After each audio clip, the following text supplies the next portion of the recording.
Today we'll be starting unit 6.3, and this unit is about bending deformation of a straight member. As far as the bending deformation of a straight member is concerned, what we'll be studying, it will be about the deformation of the beam which will be subjected to a bending moment at its free ends. Let's suppose that we have a beam, a prismatic beam whose cross section does not vary across the span of the beam.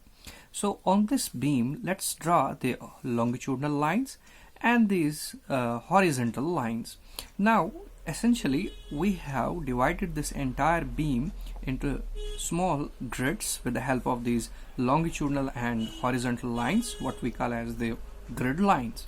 Now before deformation, you see that the grid lines will divide this beam symmetrically, or will divide this beam into small elements. Now let's suppose that this beam which has been over which we are drawing these grid lines, we are applying at the free ends of this beam, we are applying a bending moment, that is here. Now as far as the moment is concerned, we are applying moment in such a way that we essentially want to cause the deformation in the beam.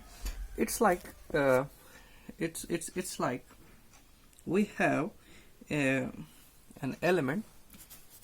Let's suppose we have, let's for example take this, let's consider this to be our beam, and let's suppose now we are applying the bending moment on the beam, and moment we apply in this direction, or in this way.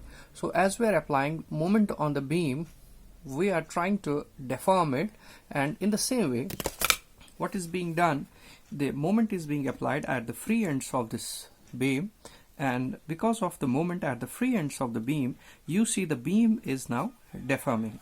So it's essentially like this.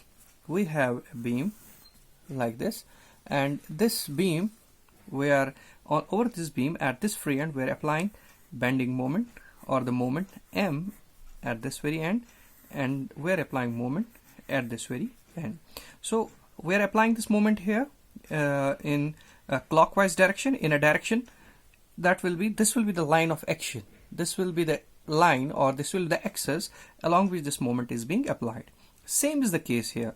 This moment here is being applied along this axis. Okay, this moment is anti-clockwise. So as we are subjecting this beam to the moments along this axis and along this axis, they will cause the deformation in the beam like this. So this is how this beam will deform. This is how this beam will essentially bend. Okay, so we are not subjecting this beam to any load except to the moment at its free end. When a beam is loaded in such a way, or it's subjected to the deforming moments in this way, we see the beam is under pure bending. This is the case of pure bending.